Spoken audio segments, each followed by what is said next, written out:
Nous sommes ravis de vous retrouver pour l'information sur RTI 1.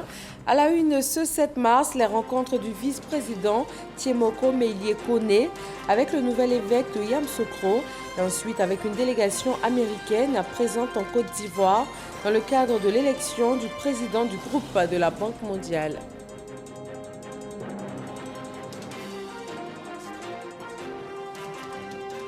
Le bilan de la participation ivoirienne au Salon international de l'agriculture de Paris, cette 59e édition, le stand de la Côte d'Ivoire avec sa forêt du Banco en miniature a reçu des milliers de visiteurs.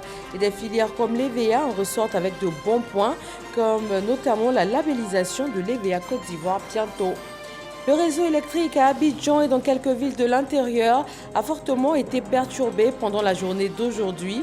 L'incendie d'un transformateur de la compagnie ivoirienne d'électricité en est la cause. Mais la situation s'est normalisée après les interventions des sapeurs-pompiers et des équipes techniques. La ville d'Abidjan aura bientôt une nouvelle carte d'identité. Le projet d'adressage des rues lancé depuis 2021 avance bien avec un référentiel d'adressage unique, des numéros d'adresse précis, la dénomination officielle des voies et des localités. Le point dans le dossier Ecoplus de ce mardi. Bonsoir à tous, bienvenue. Le nouvel évêque de Yamoussoukro, Monseigneur Joseph Kakou Aka, a été reçu par le vice-président Thiemoko Meïlie Kone. Il a été nommé par le pape François le 28 décembre 2022, après 4 années de vacances de ce poste. Viviane Aïma. Nommé le 28 décembre 2022, évêque de Yamoussoukro par le Saint-Père le pape François, Monseigneur Joseph Kakou Aka a été ordonné dans sa charge le 18 février dernier. Nouvel évêque de Yamoussoukro, il a été reçu ce mardi 7 mars par le vice-président de la République Kone Thiemoko Meïlie. Il était accompagné par l'archevêque métropolitain de Bouaké, Monseigneur Paul Siméon Awana Djro. Le 18 février dernier, le président de la République m'a fait l'honneur et le privilège de se faire représenter à mon ordination épiscopale. Et de manière délicate aussi, il a posé des actes, des gestes. Il était bon qu'en pareille circonstance, qu'on trouve un temps pour venir lui exprimer notre profonde gratitude. Parce que la reconnaissance, son expression est aussi, je pense, un acte de bonne éducation.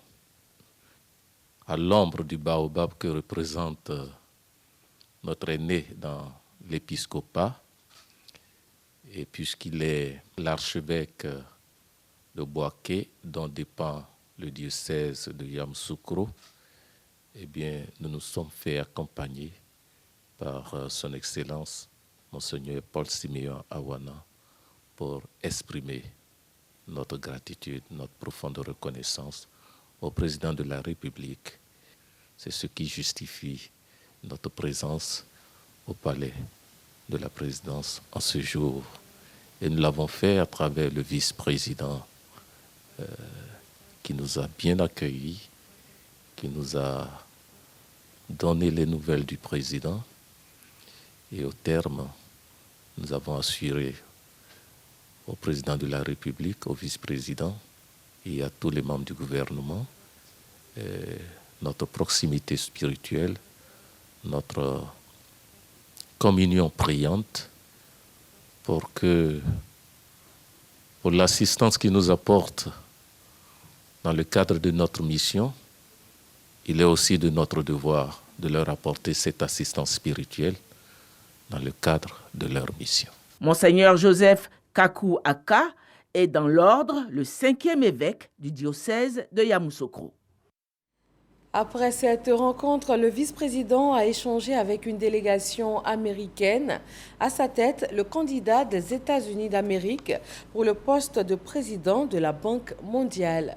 Viviane Aïma.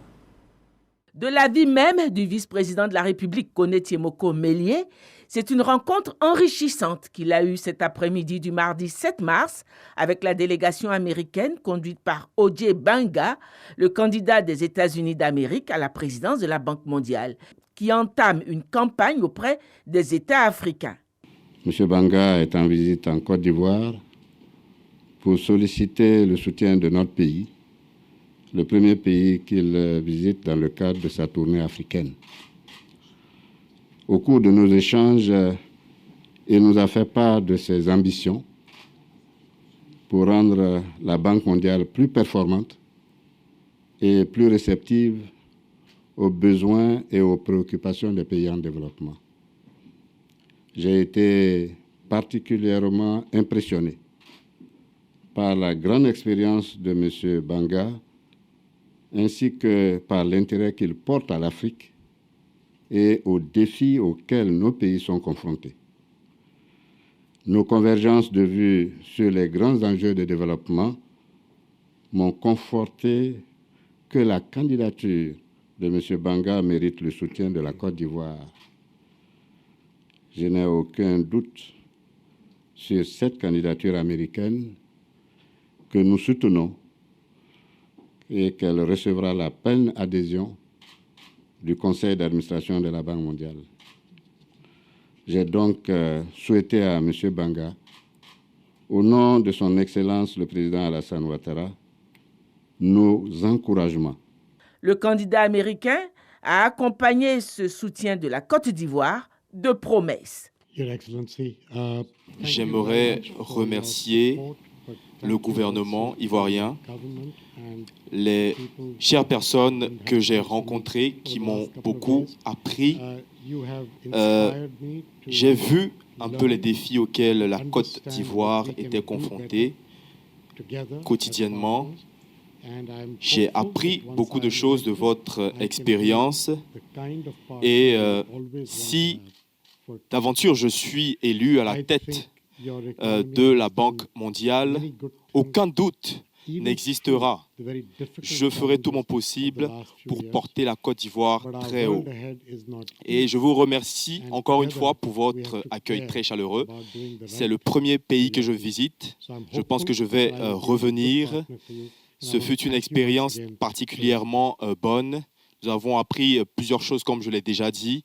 Et je pense que les choses positives, le futur ne sera que meilleur. La sélection pour le poste de président de la Banque mondiale est prévue pour début mai 2023. Direction la France pour dresser le bilan de la participation de la Côte d'Ivoire au 59e Salon international de l'agriculture de Paris. Le ministre de l'Agriculture et du Développement rural, Kobena Kwasi Adjoumani, la qualifie de véritable succès. Notre envoyé spécial sur place nous donne des détails. Chacha Kwame.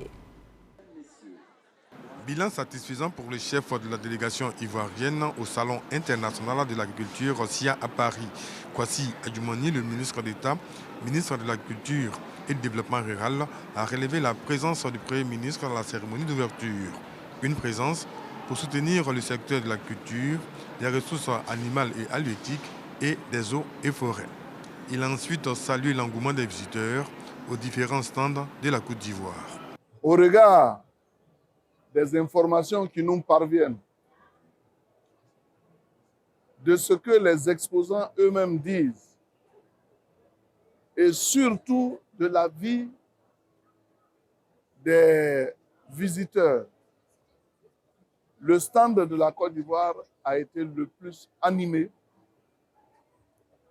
Le stand de la Côte d'Ivoire a été le plus visité. La forêt de la Côte d'Ivoire en miniature au SIA a reçu la visite de près de 2500 visiteurs par jour. Une forêt pour montrer que nos produits ne proviennent de la déforestation. Et à ce salon, le chocolat de Côte d'Ivoire a été primé. La journée de la Côte d'Ivoire a été le point culminant de la participation ivoirienne. Occasion pour les ministères de l'Agriculture et du Développement rural, des ressources halieutiques et animales et des eaux et forêts de présenter le programme national d'investissement agricole PNIA 2 aux partenaires techniques et investisseurs. Des partenaires techniques et financiers qui viennent pour écouter nos producteurs qui viennent également écouter nos différents responsables dans la perspective de développer des partenariats gagnant-gagnant. Et là-dessus, la Côte d'Ivoire est une porte ouverte grâce à laquelle les gens peuvent venir investir. Nous avons également des faveurs qui sont accordées à toute personne qui viennent investir dans le cadre des industries pour développer notre agriculture. Rendez-vous a été donné au Salon de l'agriculture et des ressources animales en Sahara, édition 2023, du 29 septembre au 8 octobre prochain à Abidjan. Ce salon de Paris a enregistré plus de 615 000 visiteurs avec 1000 exposants. C'est donc de nouveau la grande affluence d'avant Covid, sans toutefois atteindre le record de 2014 avec plus de 700 000 visiteurs. La 60e édition va se tenir du 24 février au 3 mars 2024. Ici, en Côte d'Ivoire, vous l'avez sûrement constaté, une grosse perturbation est intervenue sur le réseau électrique à Abidjan et dans quelques villes de l'intérieur. En cause, l'incendie d'un transformateur au niveau du poste 225 kV de la compagnie ivoirienne d'électricité à Vridi. C'est la conséquence de l'orage de la nuit d'hier qui a provoqué un contact entre la ligne de haute tension et un bâtiment trop proche. Le ministre en charge de l'énergie, Mamadou Sangafowa Koulibaly, s'est rendu sur place afin de féliciter la promptitude des équipes et constater la normalisation de la situation. Lancine Bakayeko. Mamadou Sangafowa Koulibaly a Vridi sur les lieux comme un chef d'opération pour circonscrire les dégâts. Si le feu a été rapidement maîtrisé par les secours venus du port d'Abidjan, le réseau électrique a lui été touché puisqu'une grande partie de la ville a été privée d'électricité pendant plusieurs heures. Cela fait suite à un incident hier soir que nous avons pu constater, du fait entre autres d'un bâtiment construit sur une ligne où il ne doit pas être construit normalement, donc ce qui perturbe le bon fonctionnement du réseau. Nous sommes tous mobilisés pour vraiment trouver des solutions avec l'ensemble des acteurs du secteur pour vraiment réduire le plus possible la gêne pour les Ivoiriens. Le dispositif sécuritaire et le plan de riposte a permis de protéger les équipements essentiels, mais on observe que c'est le 4e incident survenu cette dernière semaine sur le réseau avec des raisons diverses. Fin février, un navire de passage sur le canal de Vridi a endommagé des conducteurs haute tension surplombant le canal, perturbant le bon fonctionnement des terminaux portuaires. C'est un problème d'exploitation et il sera clairement identifié et les mesures idoines qui doivent être prises par l'exploitant ou bien évidemment par la Société des patrimoines seront identifiées et mises en œuvre pour permettre donc à notre secteur de fonctionner correctement. L'hypothèse du délestage est complètement écartée, d'autant que la puissance installée couvre largement les besoins de consommation des populations. Je peux dire aux Ivoiriens qu'on a suffisamment d'offres en termes de production d'énergie pour satisfaire la demande. Maintenant, il faut qu'on voit comment ces incidents qui se multiplient, est-ce qu'il y a des erreurs humaines? Il faudra qu'on aille jusqu'au détail pour nous assurer qu'on pourrait prendre évidemment des dispositions si le diagnostic est bien posé. Dans les semaines à venir, tous les acteurs se retrouveront autour du Premier ministre Patrick Kachi afin de faire l'inventaire de tous les problèmes du secteur de l'énergie et sans doute de les adresser. Abidjan n'aura bientôt plus de maison sans numéro. Le projet d'adressage du district d'Abidjan a été lancé en décembre 2021. Il consiste à mettre en place un référentiel pour l'adressage unique autonome d'Abidjan, matérialiser également les numéros d'adresse, procéder à la dénomination officielle des voies et des localités afin de permettre aux Abidjanais de bénéficier de services comme la poste et aussi faciliter les interventions de la police ou encore des sapeurs-pompiers. On en parle dans Eco Plus ce soir et c'est avec Jean-Louis Bangbo.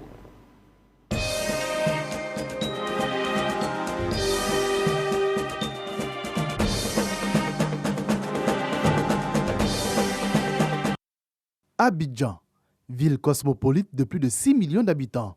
Se repérer et se déplacer sur ce territoire de plus de 2000 km² reste l'un des plus grands défis pour les populations. Un défi que le gouvernement ivoirien a décidé de relever depuis quelques mois à travers un projet porté par le ministère de la Construction, du Logement et de l'Urbanisme. Le projet d'adressage de tout le district d'Abidjan, PADA. Déploiement maintenant. Équipe Akmele, vous avez la rue qui passe juste là. Nous sommes à la cité Oribat d'Omelo, à Abata, dans la banlieue d'Abidjan. Avant de se déployer dans ce sous-quartier, l'équipe d'enquêteurs du PADA a une petite séance de briefing avec le chef de mission de l'assistance technique du projet. L'idée d'un adressage, justement, c'est pour éviter les imprécisions quand on essaye de se localiser. Bon, on a des systèmes de localisation GPS, mais les gens ne l'utilisent pas forcément. Donc l'adressage permet de baliser un petit peu tout le réseau de voies de la ville pour définir exactement où se situe une occupation. L'enquête est la première phase du processus d'adressage. Elle consiste surtout à sensibiliser sur le bien fondé de l'opération. C'est à quoi ça consiste à doter votre maison d'une adresse fixe et stable. Sensibiliser, mais également recueillir les informations auprès des riverains en vue de la constitution d'une base de données fiable. En général, ils comprennent très vite. Bon, il arrive parfois que certaines personnes nous confondent avec des agents du cadastre. Donc souvent, ils sont craintifs, mais après 2-3 communications, bon, ça passe. Quand les livreurs viennent, on a du mal à les orienter. Et même par moments, les visiteurs aussi, on a du mal à orienter les visiteurs. Donc, s'il y a le projet d'adressage, en tout cas, ça sera arrêté la vie. La mission des enquêteurs s'achève par une photographie du bâtiment et la compilation des informations recueillies, transmises à la base via cette tablette. C'est là-bas que ça va générer un point. Un numéro adresse. Donc après, juste après nous passage, une équipe de pocheurs va arriver pour matérialiser le numéro sur la maison. La base en question, c'est ici, la centrale d'adressage logée au sein du Bénet. C'est le cerveau de toute cette opération d'adressage. Nous avons 2 équipes de terrain. Donc il y a ceux qui sont en avant, les enquêteurs, qui relèvent les entrées des unités d'occupation, donc des constructions, qui nous parviennent en temps réel avec les photos. Et c'est ici que tout le traitement de contrôle de ces unités d'occupation est fait. Et ensuite, ce qui aboutit au calcul d'un numéro d'adresse de l'unité d'occupation qui, une fois calculé et validé, est automatiquement rendu disponible sur les équipements des pocheurs. Nous retrouvons les équipes de pochage aux 2 plateaux. Herman Digbe coordonne l'une de ces équipes. Lui également procède par sensibilisation. On a déjà parlé avec papa, on lui a déjà expliqué pour lui dire qu'on va mettre un numéro ici, c'est une adresse de localisation. Ils sont au total 250 agents, enquêteurs comme pocheurs à être employés sur le projet d'adressage. Cette maison portera le numéro 200. Le voisin immédiat, lui, portera le numéro 180. La Côte d'Ivoire a opté pour le système métrique, c'est-à-dire le système qui est beaucoup plus adapté à notre tissu urbain, qui est un tissu en perpétuelle mutation, où nous continuons de construire de nouvelles maisons. Dans le système métrique, il s'agit de prendre la distance depuis l'origine de la voie, et cette distance-là, si par exemple là nous sommes à 180, ça veut dire que nous sommes à 180 mètres de l'origine de la voie. Quand je me mets comme ça veut dire que l'origine de la voie est derrière moi. Toutes les maisons situées sur le côté gauche auront des numéros impairs et les maisons situées sur le côté droit auront des numéros pairs. Mais l'adresse, ce n'est pas qu'un numéro, c'est également un nom de rue. Le numéro que nous voyons là est le début de l'adresse. Aujourd'hui, le gouvernement est en train de valider les propositions de voies qui ont été proposées par la CAPEC pour que ces noms soient divulgués. Lorsque ces noms seront divulgués, en ce moment, ça viendra compléter le numéro qui est là pour constituer l'adresse totale. Rendez-vous à la CAPEC, la cellule d'analyse des politiques économiques du CIRES, pour savoir comment se fait le choix des noms qui viendront s'ajouter à ce numéro pour un adressage complet. Les noms que nous proposons, c'est prioritairement des zones de chez nous, des gens qui ont marqué la zone. Et aussi, nous proposons des noms, des concepts clés du pays tels que la paix, la réconciliation. Et aussi, nous proposons aussi les éléments de notre culture, de notre histoire. L'autre mission de cette cellule, c'est également l'acceptabilité des noms de rues déjà existants. Comme quoi, certaines rues pourraient se retrouver débaptisées au terme de ce processus. Le processus d'adressage qui a été lancé en décembre 2021 avec pour principale mission de moderniser la ville, faciliter le quotidien des populations et des entreprises. Globalement, ce projet, il est appelé à être achevé avant la fin de l'année 2025. C'est-à-dire, on aurait toutes les unités d'occupation pochées, on aurait toutes les plaques de rue posées et on devrait pouvoir dorénavant circuler avec des adresses, numéros d'unité d'occupation rue. D'un coût de 15 millions de dollars, soit environ 10 milliards de francs CFA, le PADA est financé par la Banque mondiale dans le cadre du projet d'amélioration de la compétitivité du Grand Abidjan, PACOGA. Le projet devrait s'étendre juste après sur 5 autres villes de l'intérieur, Bouaké, San Pedro, Yamoussoukro, Daloa et Korogo. Voilà une nouvelle carte d'identité pour Abidjan, un dossier signé Jean-Louis Gbangbo. Ce projet d'adressage du district d'Abidjan devrait donc s'achever en 2025 avec un nom pour chaque voie ou localité et un numéro pour chaque maison. La fondation Didier Drogba, elle, s'investit désormais dans l'alphabétisation. Elle se propose d'accompagner le ministère de l'Éducation nationale dans la mise en œuvre de son programme 2023 pour l'alphabétisation et apporter un appui à la phase opérationnelle de la dictée à partir du numérique. Voyons cela avec Sephora Zegui. L'ex-footballeur international Didier Drogba chez Mariatou Kone, la ministre de l'Éducation nationale et de l'alphabétisation. Il est venu parler éducation avec sa fondation. Alphabétisation et dictée, voici les domaines dans lesquels la fondation Didier Drogba va appuyer le ministère de l'Éducation nationale et de l'alphabétisation. Nous, en tant que fondation, nous voulons lui apporter notre soutien, raison pour laquelle nous sommes aujourd'hui présents pour ce rendez-vous et cet échange. Les axes sont déjà présents. Il faut vraiment qu'on travaille ensemble et aider à la réalisation de ces différents projets-là, que ce soit la dictée, par exemple, et d'autres projets qu'on a encore ensemble. En Côte d'Ivoire, le taux d'analphabétisme est de 47% selon l'UNESCO. Il faut donc mutualiser les efforts pour une synergie d'action afin de revoir à la baisse ces chiffres. Nous prévoyons des séances à travers un partenariat, des séances de formation, donc d'éducation, d'alphabétisation numérique. Avec, vous savez, il y a les ouvriers, il y a les jeunes, il y a les chauffeurs de baka, il y a les coiffeuses, il y a les producteurs d'anacarde, il y a les producteurs de coton, il y a les producteurs de café cacao. Vraiment, un peu de tout.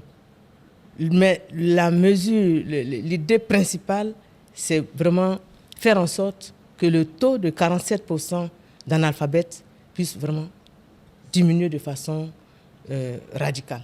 Ces échanges ont permis à la ministre d'annoncer la révision et l'actualisation de la stratégie nationale d'alphabétisation conformément aux recommandations des EGENA, États généraux de l'éducation et de l'alphabétisation.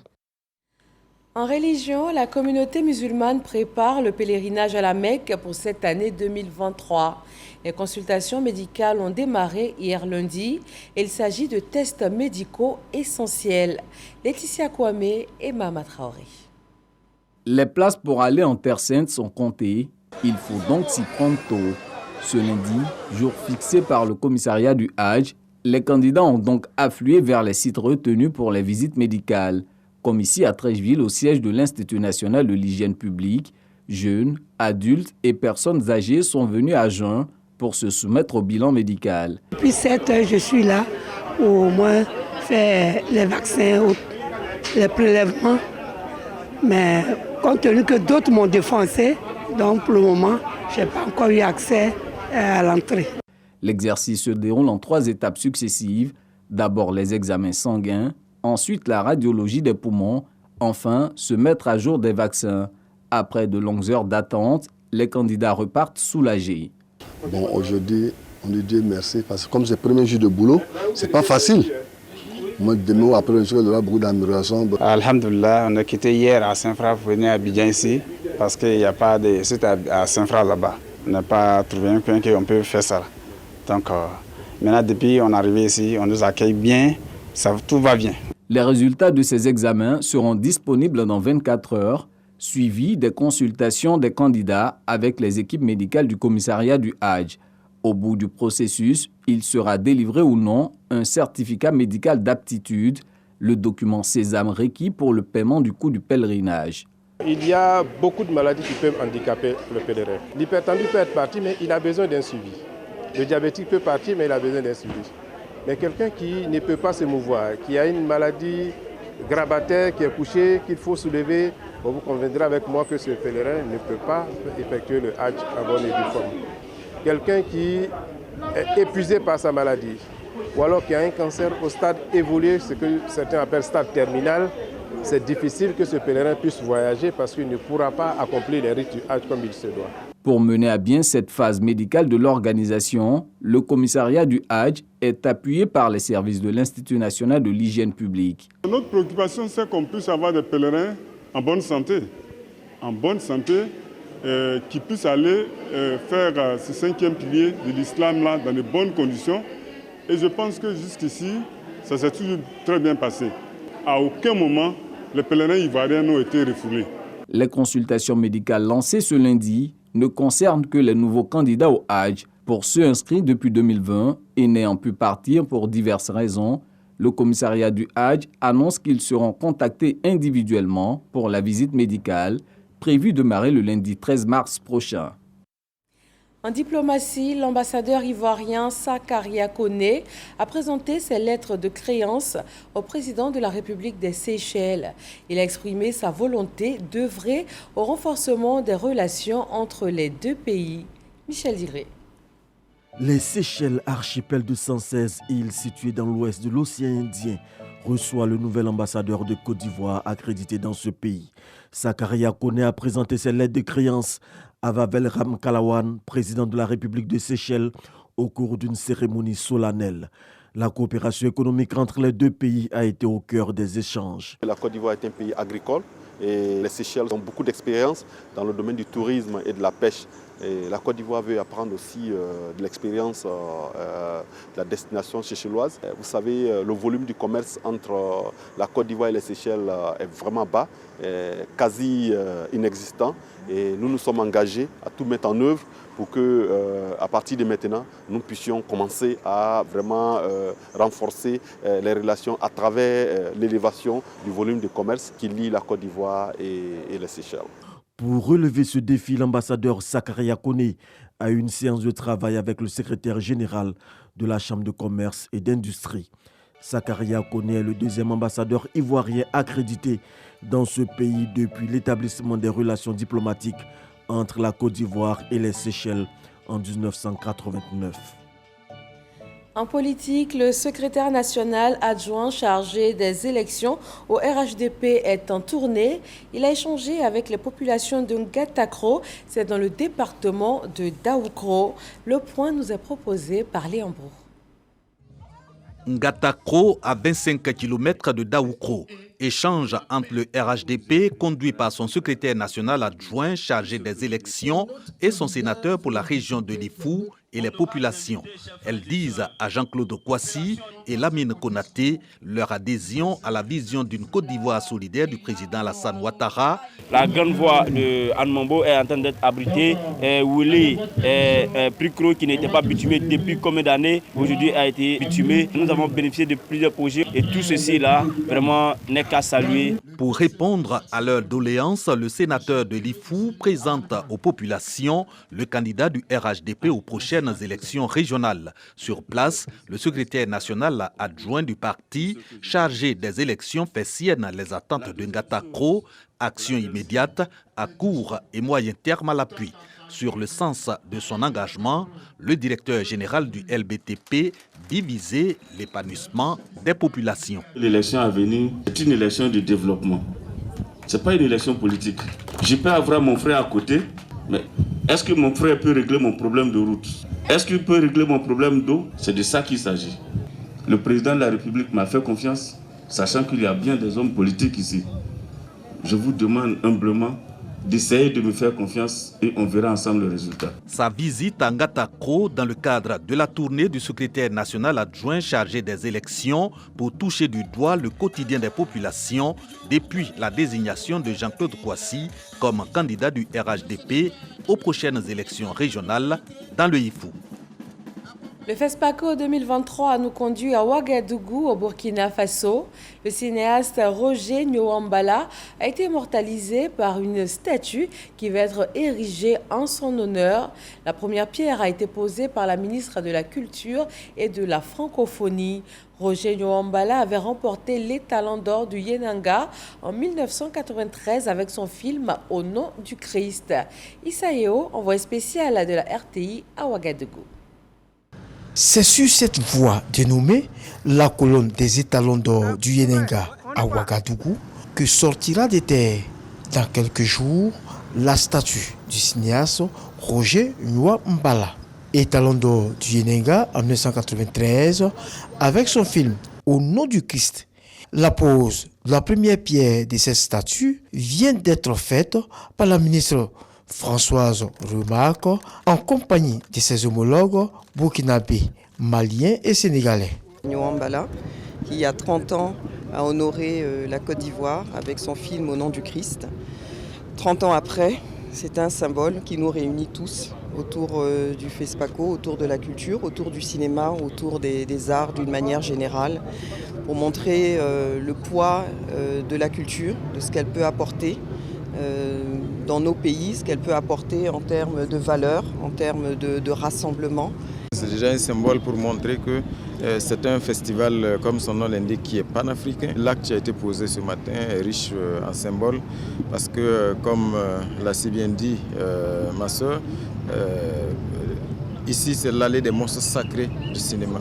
Et Roger Nyowambala est l'un de ces monstres sacrés du cinéma, pas seulement de la Côte d'Ivoire, c'est un monstre sacré du cinéma africain. Un hommage salué par de nombreuses personnalités du monde de la culture. C'est une sculpture, une statue qui est bien méritée. 1993, l'année de l'étalon du Yenenga de Nyowambala, c'est ma première visite au FESPACO. À l'époque, nous travaillions sous l'autorité de Mme Henriette Dagri Diabaté et on était évidemment très heureux que son film qui s'appelle Au nom du Christ, qui est intitulé Au nom du Christ, ait remporté ce grand prix. Avant cette pose de la première pierre, la ministre Françoise Remarque a visité le stand ivoirien et bien d'autres au MICA. Occasion pour elle d'expliquer sa vision de faire confiance aux jeunes cinéastes ivoiriens. Ce FESPACO, nous avons voulu, au niveau du ministère de la Culture et de la Francophonie, permettre à ce que des jeunes soient présents à ce rendez-vous incontournable. Et c'est pour cela que nous avons lancé un appel à candidature. Et nous avons eu plus d'une centaine de candidats et nous en avons retenu malheureusement que 10. On aurait pu en retenir beaucoup plus, mais pour cette année, nous avons décidé d'en prendre 10, les 10 meilleurs. Grâce à cette initiative, ils se sont retrouvés et aujourd'hui, ils ont décidé même d'avoir un projet commun. Cette présence ouagalaise est également mise à profit par la ministre pour visionner des films ivoiriens. Une nouvelle moins réjouissante, une violente tempête a ravagé 3 villages de Lakota le vendredi 3 mars dernier. Habitations détruites, infrastructures scolaires et sanitaires pratiquement soufflées. Amidia Rasouba et Godefroy Okambawa nous proposent sur place un état des lieux. Zoko Lilier, Zozo Lizirikwe et Koudouko, 3 villages du département de Lakota ont été touchés le vendredi 3 mars dernier par une violente tempête. Depuis que je suis né, je n'ai jamais vu ça. C'est comme d'habitude, quand il pleut, on prend tout à la légère.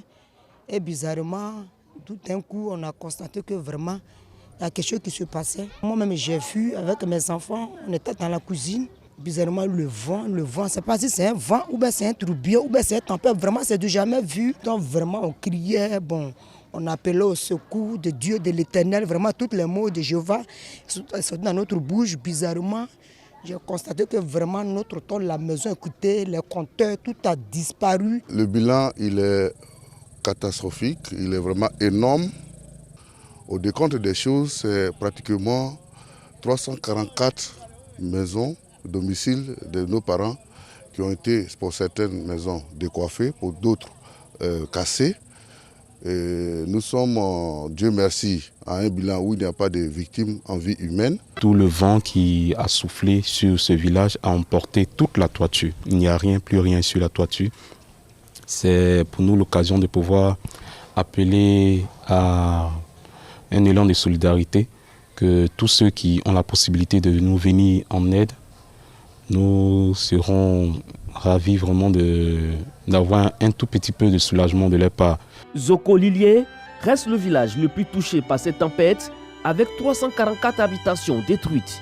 La seule école du village décoiffée.